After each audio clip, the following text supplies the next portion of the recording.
പാലക്കാട്ടെ യു.ഡി.എഫ് സ്ഥാനാർത്ഥി രാഹുൽ മാങ്കൂട്ടത്തിൽ 15,000-ലധികം വോട്ടിന്റെ ഭൂരിപക്ഷം നേടി വിജയിക്കുമെന്ന് പി.കെ. കുഞ്ഞാലിക്കുട്ടി.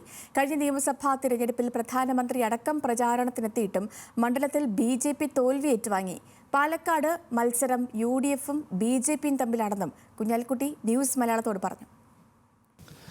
മുസ്ലിം ലീഗ് അഖിലേന്ത്യാ ജനറൽ സെക്രട്ടറി പി.കെ. കുഞ്ഞാലിക്കുട്ടി ഇപ്പോൾ നമ്മളോടൊപ്പം ചേരുന്നുണ്ട്. ഇലക്ഷൻ പ്രചരണം അവസാനിച്ചു. അപ്പോൾ പാലക്കാട് മണ്ഡലം എടുത്തു നോക്കുകയാണെങ്കിൽ ശക്തമായ മത്സരം തന്നെ ഇപ്പോൾ ഉണ്ടാവുമെന്നാണ് പ്രതീക്ഷ. കാരണം യു.ഡി.എഫിൻ്റെ സ്ഥാനാർത്ഥി രാഹുൽ മാങ്കൂട്ടമാണെങ്കിലും സി കൃഷ്ണകുമാർ ആണെങ്കിലും പി സരിഞ്ഞു ആണെങ്കിലും എല്ലാം പരസ്യപ്രചാരണത്തിൽ വളരെയധികം മുന്നിട്ട് നിൽക്കുന്നുണ്ട്.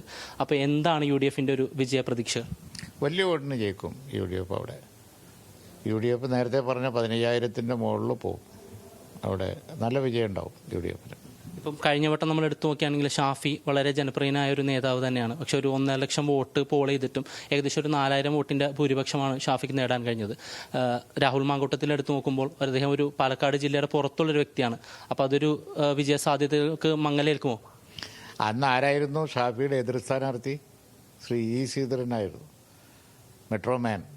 അത് മാത്രമല്ല അഖിലേന്ത്യാ തലത്തിൽ പിന്നെ നേതാക്കന്മാർ, എനിക്ക് തോന്നുന്നു പ്രൈം മിനിസ്റ്റർ അടക്കം വന്നില്ലേ, എന്നിട്ട് തോറ്റുപോയി.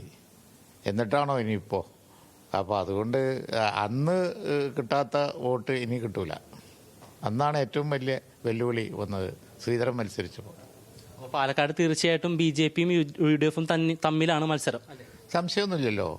ഈ കഴിഞ്ഞ പാർലമെൻറ്റ് തെരഞ്ഞെടുപ്പത്തിൽ ശ്രീകണ്ഠൻ അവിടെ ഇതേ സ്ഥാനാർത്ഥിനെ വലിയ വോട്ടിന് പാലക്കാട് മണ്ഡലത്തിൽ പിറകിൽ ആക്കിയതാണ്. എനിക്ക് തോന്നുന്നു 9,000 വോട്ടിനോ മറ്റോ ആണ് ശ്രീകണ്ഠൻ അവിടെ മുന്നിട്ട് നിന്നത് പാലക്കാട് മണ്ഡലത്തിൽ.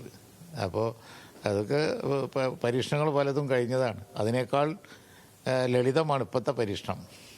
ഇപ്പം നമ്മൾ കഴിഞ്ഞ ചേലക്കരയിലാണെങ്കിലും വയനാട്ടിലാണെങ്കിലും പോളിംഗ് ശതമാനം കഴിഞ്ഞ വർഷത്തെക്കാളും വളരെയധികം കുറഞ്ഞിട്ടുണ്ട്. പാലക്കാടുത്തെ വോട്ടർമാരെല്ലാവരും ബൂത്തിലേക്ക് എത്തുമെന്നുള്ള വിശ്വാസം യു.ഡി.എഫിനുണ്ടോ?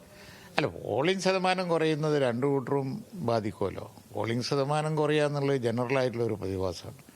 അത് യു.ഡി.എഫിനെ അതിൻ്റെ ഭൂരിപക്ഷത്തിനെ ബാധിക്കാൻ പോകില്ല, വയനാട്ടിലാണെങ്കിലും ചേലക്കരയാണെങ്കിലും പാലക്കാട്ടാണെങ്കിലും. അപ്പോൾ അത് തന്നെയാണ് യു.ഡി.എഫിൻ ശുഭപ്രതീക്ഷയിൽ തന്നെയാണ് വളരെ വലിയൊരു വിജയം അവരുടെ സ്ഥാനാർത്ഥി നേടുമെന്ന് തന്നെയാണ് പി.കെ. കുഞ്ഞാലിക്കുട്ടിയും പറയുന്നത്. ക്യാമറാമാൻ അക്ഷയോടൊപ്പം Hans John, news Malayalam, Kochi.